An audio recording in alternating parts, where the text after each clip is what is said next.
بسم الله الرحمن الرحيم الحمد لله رب العالمين نحمده ونستعينه ونستغفره ونؤمن به ونتوكل عليه ونعوذ بالله من شرور أنفسنا ومن سيئات أعمالنا من يهده الله فلا مضل له ومن يضلل فلا هادي له ونشهد أن لا إله إلا الله وحده لا شريك له ونشهد أن محمدا عبده ورسوله أرسل الله تعالى بالحق بشيرا ونذيرا داعيا إلى الله بإذنه وسراجا منيرا فأما بعد فقال تعالى يا أيها الذين آمنوا اتقوا الله حق تقاته ولا تموتن إلا وأنتم مسلمون وقال نبينا محمد صلى الله عليه وسلم أصدق الحديث كتاب الله وخير الهدي هدي محمد صلى الله عليه وسلم وشر الأمور محدثاتها وكل محدثة بدعة وكل بدعة ضلالة وكل ضلالة في النار وقال الله تعالى في مقام آخر وإذ تأذن ربكم لئن شكرتم لأزيدنكم ولئن كفرتم إن عذابي لشديد وقال نبينا محمد صلى الله عليه وسلم لا يشكر الله من لا يشكر الناس لا يشكر الله من لا يشكر الناس أو كما قال عليه الصلاة والسلام. My dear brothers and sisters, somebody asked me, why Islam? And I said to him, because Islam works. Why Islam? Because Islam works. The world that we live in today is a world that is by and large hostile to Islam. And this produces hesitation, apology, and doubt in our hearts. We do not feel confident about our faith, though we may still be practicing it.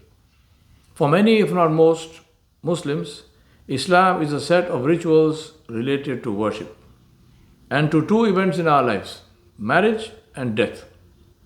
We know Juma, we know Ramadan, we know Taraweeh, we know Qiyam, and of course, within limits, because you always hear complaints about how long the recitation was and why it can't be shortened.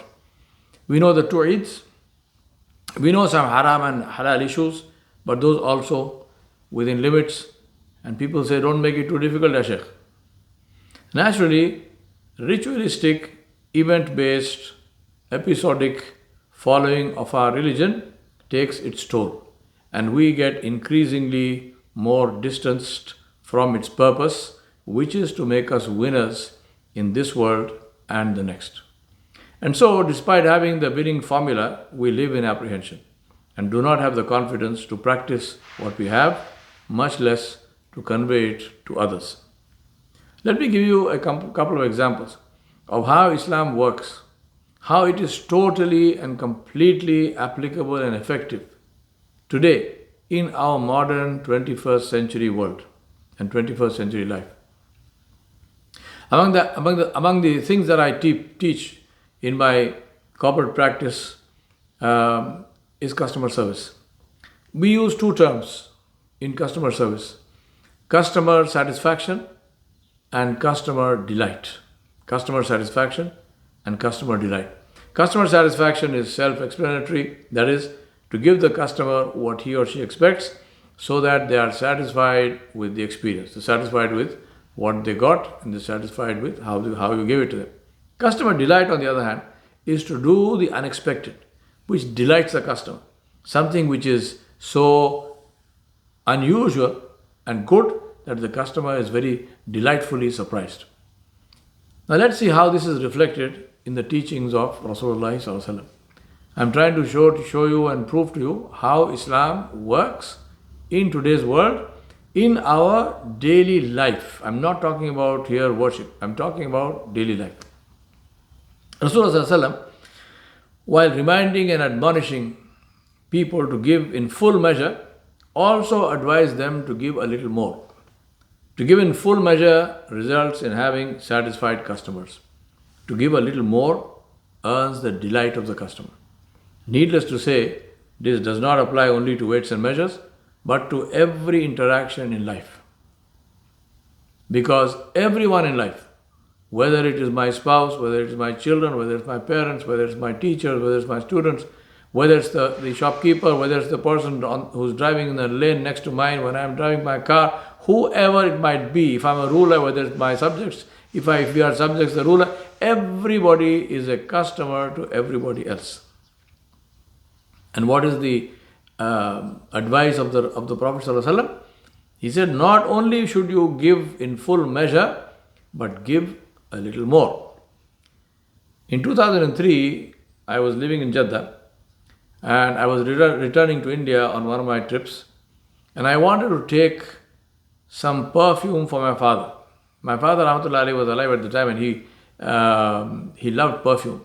So I wanted to take some perfume. So I went into the shop of this perfumer in Jeddah, and I asked him if he had the perfume of the kiswa of the Kaaba, the cover of the Kaaba.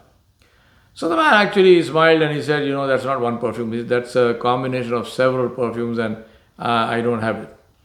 So I said, do you know where I can get it? Is there anybody else in the market? He said, nobody sells that. Nobody sells the perfume as kiswa of the Kaaba. This is not a brand, it's not something which is available.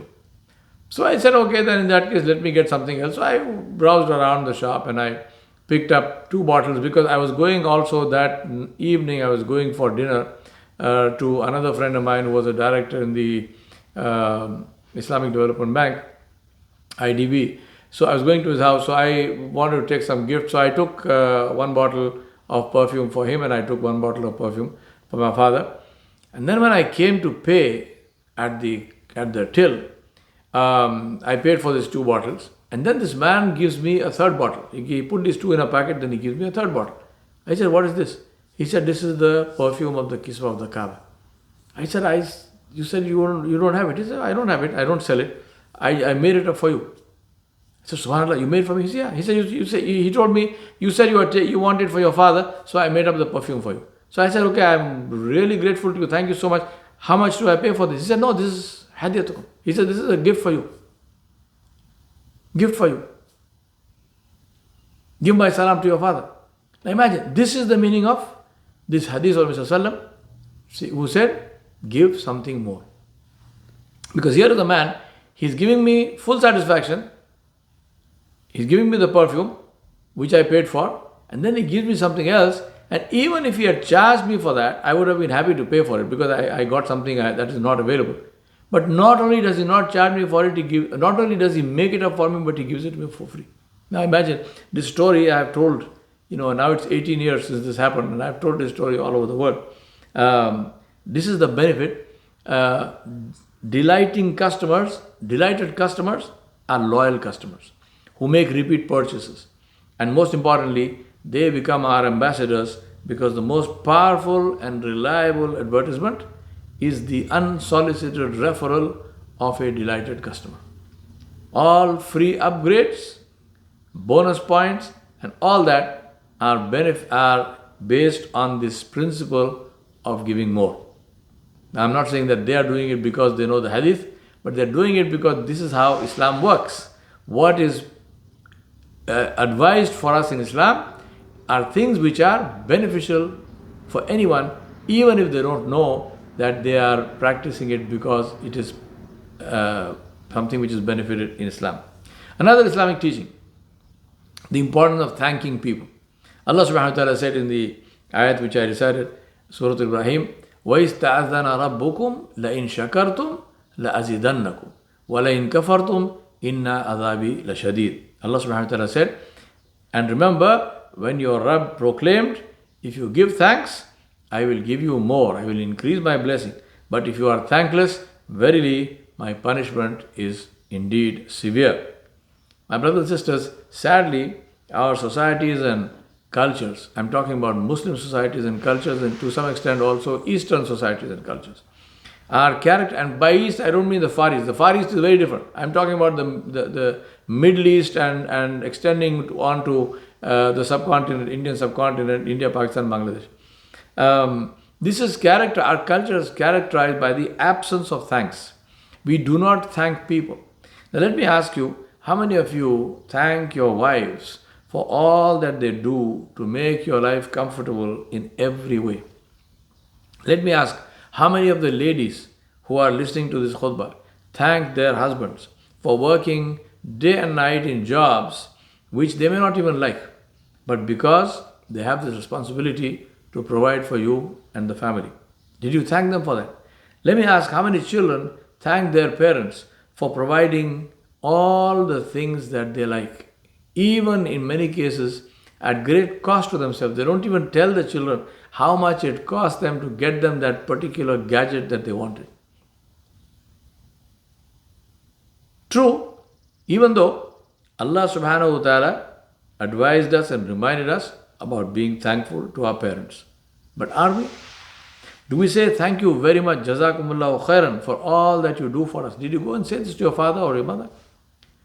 Do we thank our service providers, taxi drivers, help in the home, shopkeepers, anyone, nurses, doctors in today's day when we go to the hospital for various things?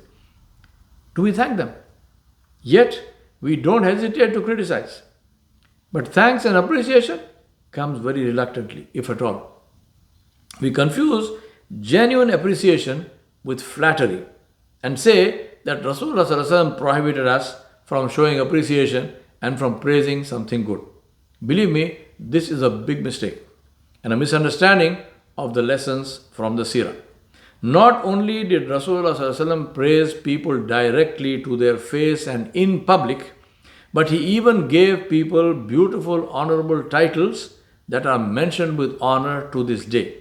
Let me give you dalil for this. Let me give you evidence. Who gave Khalid bin Walid radiallahu anhu the title of Saifullah? Who gave it? Muhammad sallallahu alaihi wasallam. Rasulullah sallallahu alaihi wasallam said, every ummah has a trustee, Amin. The trustee of my ummah, Aminul ummah is Abu Ubaidah ibn al-Jarrah radiallahu anhu. He is called Aminul ummah. Who gave him this title? Who said about Umar ibn al-Khattab radiallahu anhu that if Allah subhanahu wa ta'ala had continued prophethood after me, Umar would be the Nabi after me. Umar would have been the next Nabi. Who said this? Muhammad sallallahu alayhi wasallam. Who called Hamza bin Abdul Muttalib radiallahu anhu Asadullah wa Asadur Rasul? Who said about Ali bin Abi Talib radiallahu anhu, no one will love you except a believer, and no one will hate you except a munafiq, except a hypocrite? Who said this? And who said, I have repaid the favors of all those who did any favor to me, except that of Abu Bakr radiallahu anhu. Allah will repay Abu Bakr on my behalf radiallahu anhu. All of these were said directly to those people in their presence and in public. There is a vast difference between expressing genuine appreciation, which is thanks and true, and flattery, which is lies.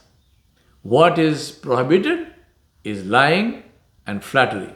What is not prohibited, which is necessary, what is absolutely critical and essential to every relationship, no matter what the relationship is appreciation and thanks.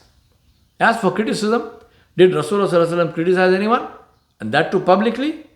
Well, you answer that question for me. But what do we do? Which do we do more? Appreciate or criticize? Monitor yourself. Sometimes people say, why do I need to say it? Why must I say to somebody, thank you very much? What is the need for that? Doesn't he know that I am thankful? My question to them is, doesn't Allah know that you are thankful? Then why did Allah say, La in shakartum la zidannakum wa la in kafartum inna adhabi lashadid? Allah doesn't know. The point is, thanking is not about them. It is about us.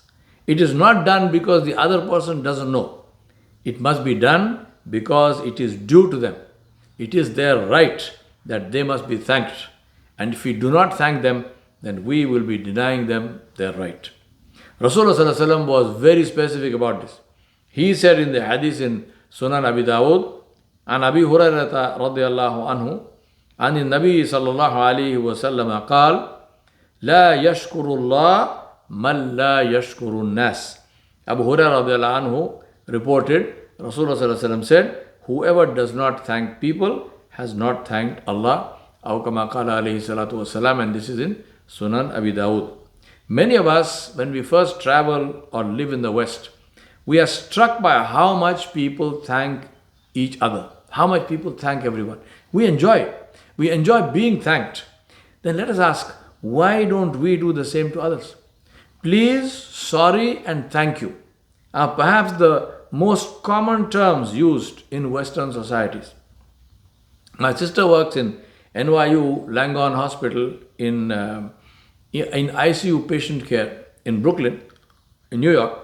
During the first wave of COVID in 2020, she said to me, we get hundreds of phone calls every day from relatives of COVID patients asking about the welfare of their relatives, but not one single call happens without the caller thanking us for what we are doing first.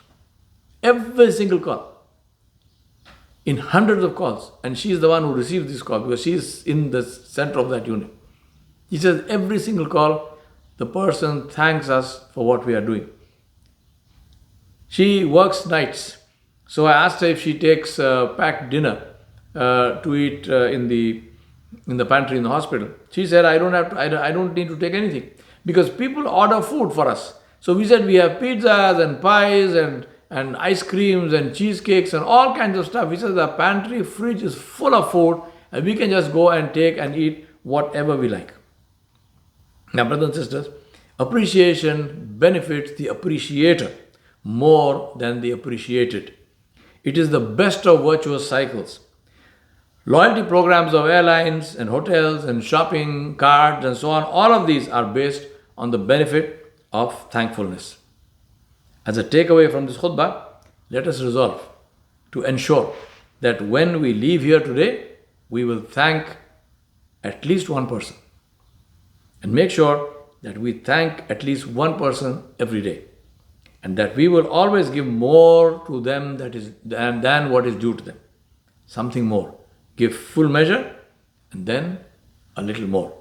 I ask Allah subhanahu wa ta'ala Jalla Jalaluhu to be pleased with you and never to be displeased. I ask Allah subhanahu wa ta'ala to help you to do that which is pleasing to Him. I ask Allah subhanahu wa ta'ala to save you from that which does not please Him. I ask Allah subhanahu wa ta'ala to protect all of us in this calamity, in this COVID that is happening all over the world. I ask Allah subhanahu wa ta'ala to help our Palestinian brothers and sisters who are, they're having a double problem. One with the COVID, the virus of coronavirus, and the other one of the virus of hatred, which is being unleashed on them by the Israelis, and they are being killed out of hand and their homes are being demolished. We ask Allah subhanahu wa ta'ala to save them and to help them. We ask Allah subhanahu wa ta'ala to enable our leadership across the world to stand up for the truth and to stand up for justice and to stop succumbing to I don't know what kind of pressures. But I ask Allah subhanahu wa ta'ala to enable all of us to fear His punishment and to fear His displeasure before anything else in life. وصلى الله على نبي الكريم وعلى آله وصحبه أجمعين برحمتك يا أرحم الراحمين والحمد لله رب العالمين والسلام عليكم ورحمة الله وبركاته.